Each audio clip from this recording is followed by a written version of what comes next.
Hollywood, right? The land of big dreams, maybe endless possibilities.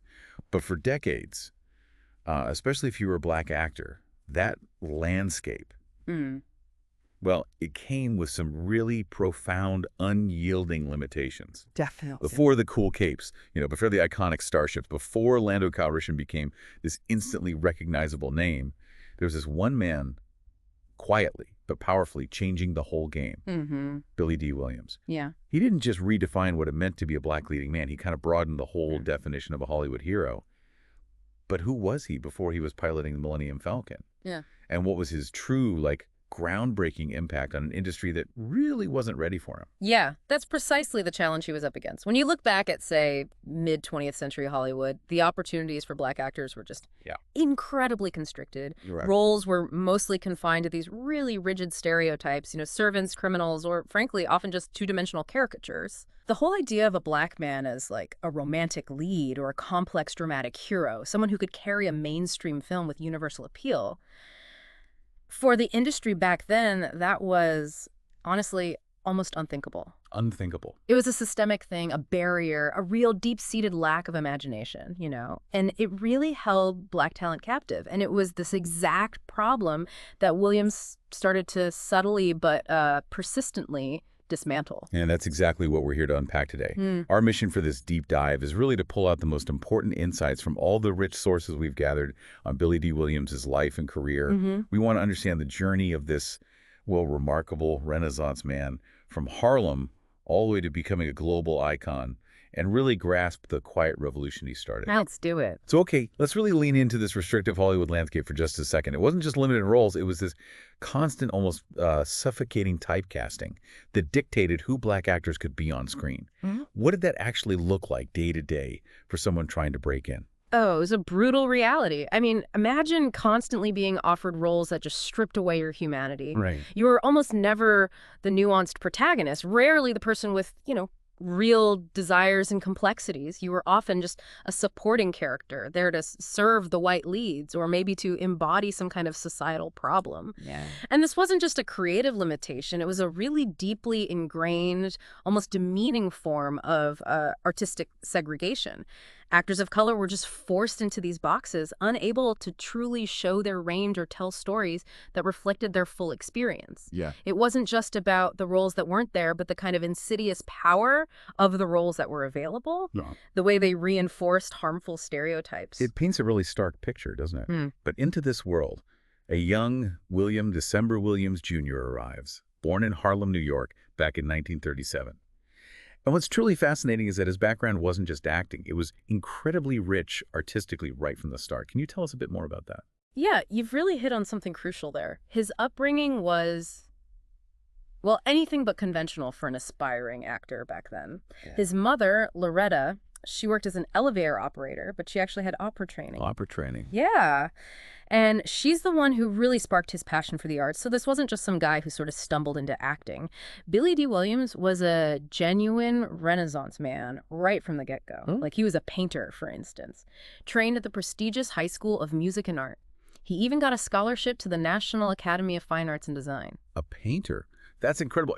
We obviously know him for his acting, but that artistic foundation sounds really profound. Exactly. And it goes even deeper. He actually recorded a jazz album, Let's Misbehave, way back in 1961. No way. A jazz album. Yeah.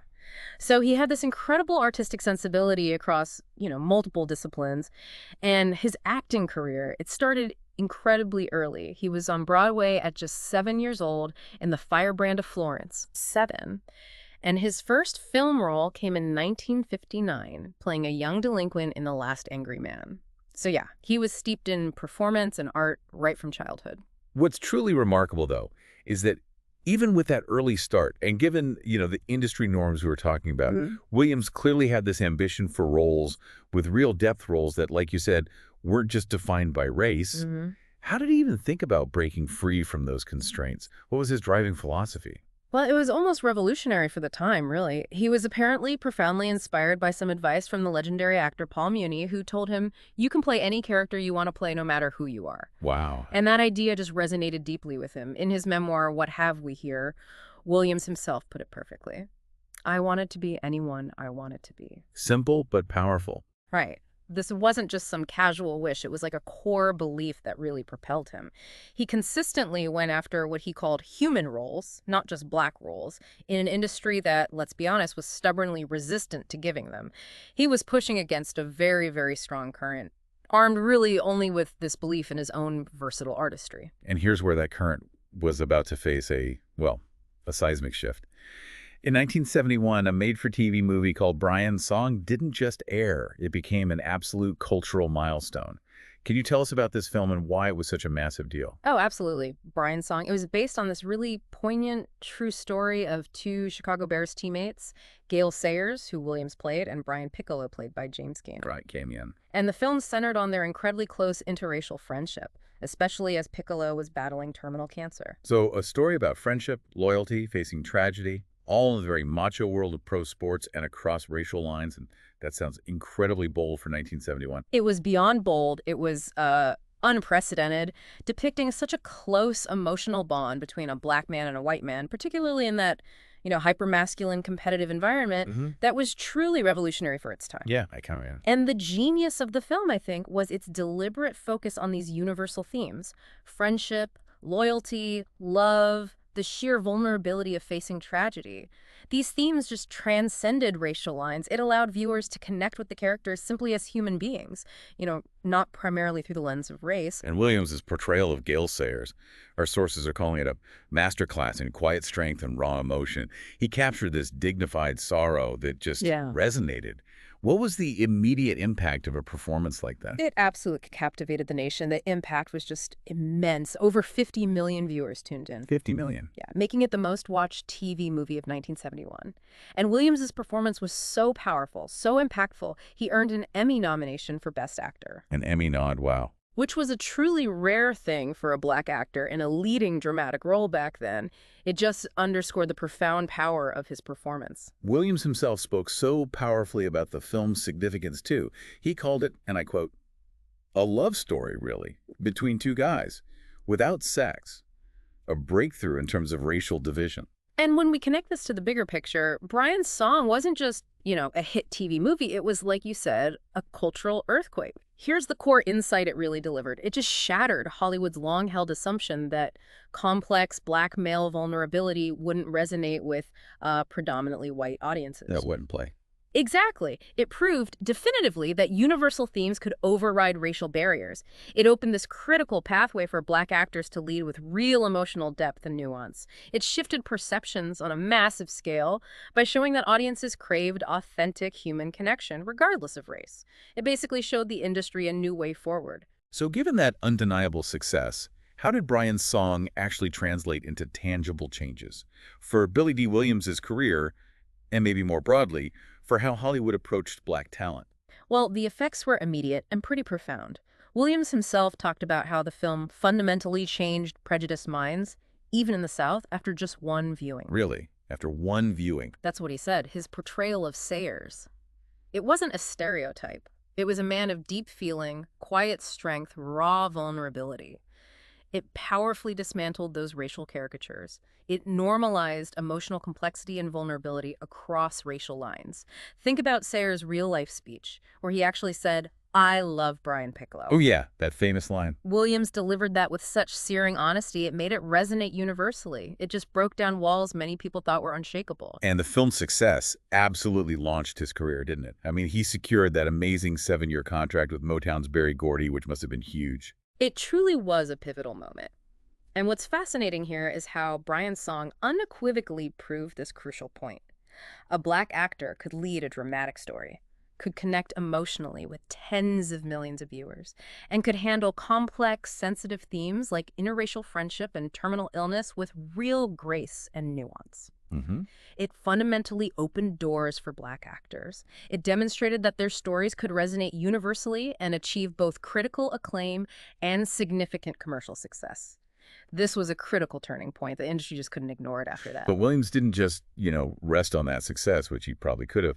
He actively sought out incredibly diverse roles throughout the 70s, specifically to avoid being typecast again. Right. He put it perfectly himself. I didn't want people to just see a young black kid from Harlem, but to appreciate the full spectrum of the characters I was playing. How challenging was that active pursuit, though? Oh, incredibly challenging. You have to remember the industry still had a very limited imagination, even after Brian's song. His memoir, What Have We Here? It really reveals his constant frustration with Hollywood's pervasive, often subtle racism, the kind that says, you're great, but we don't know what to do with you beyond this specific type of role. Yeah, that subtle kind. Exactly. Yet, his persistence just never wavered. He wasn't waiting for the roles to come to him. He was actively shaping his career, carving out a path for authentic, multifaceted representation. His consistent choices really laid the groundwork for Black actors to take on a much wider variety of leading roles for years to come. And that dedication truly paid off. I mean, he Yeah. played these incredibly suave, romantic leads opposite Diana Ross in films like Lady Sings the Blues in '72 and Mahogany in '75. He was really redefining Black masculinity in mainstream cinema. Totally. He even mentioned Rudolph Valentino as an inspiration, bringing this incredible sophistication and charm to his roles, directly challenging those narrow stereotypes Hollywood had pushed before. He absolutely did. And he didn't stop just with romantic leads either. He deliberately chose other complex, maybe less glamorous roles too, like playing an intellectual in Slow Dance on the Killing Ground Right. or a jazz musician in Giant Steps. Right, diversifying. Exactly. Even way back in his early film, The Last Angry Man, he was tackling racial inequality head-on, which shows his early commitment to impactful roles.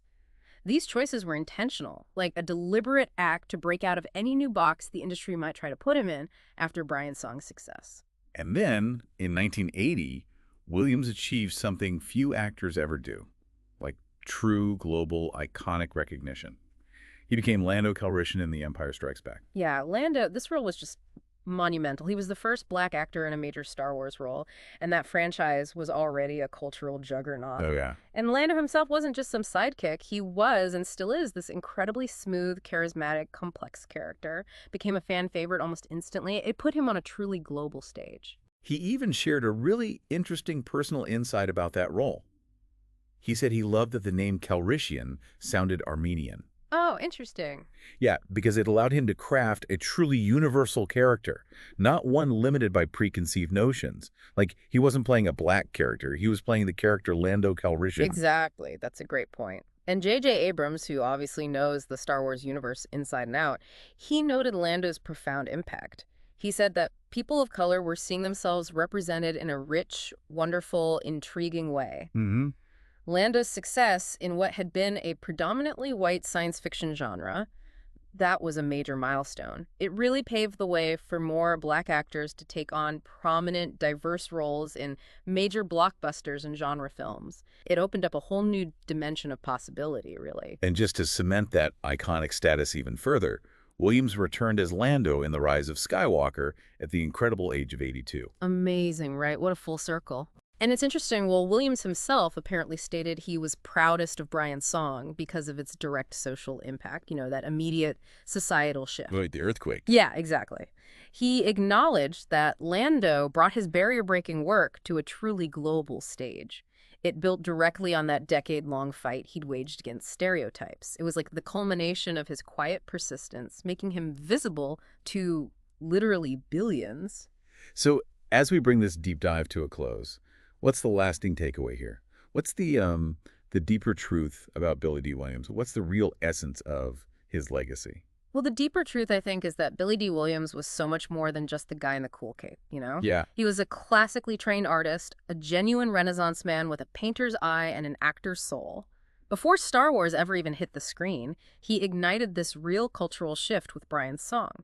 He proved that film actually could bridge deeply entrenched social and racial divides with authentic human storytelling. His remarkable career spanning Broadway, those pioneering romantic leads that redefine masculinity, and then, the global icon Lando Calrissian, it consistently challenged stereotypes, always with this quiet dignity that was really his hallmark. That quiet dignity, yeah. He didn't just passively wait for opportunities to appear in a restrictive industry. He actively created them. He pushed boundaries and paved the way for countless future Black actors in Hollywood. His memoir, What Have We Here? It really captures this extraordinary, determined journey. It sounds like a must-read. Definitely. From his beginnings in Harlem to, a galaxy far, far away, Williams showed that Black stories, when told with authenticity and depth, could resonate universally. He left this legacy as one of Hollywood's most important, yet maybe still somewhat unsung, heroes. What an incredible journey, and what an impact he had. We really hope this deep dive has given you, our listener, a fresh perspective on a truly groundbreaking artist who, really through his quiet perseverance, reshaped Hollywood in such profound and lasting ways. Yeah, and it really raises an important question for you to consider. How do you think quiet perseverance, like Billy Dee Williams's, shapes industries and maybe societal views in ways that perhaps flashier activism might not? Something to think about. Definitely something to think about. And if you found this deep dive as insightful as we did, and you want to keep receiving info like this, make sure to check out Mind Expansion Daily, wherever you get your daily dose of knowledge. We're always uncovering fascinating stories that broaden your horizons. Thanks so much for joining us for this deep dive.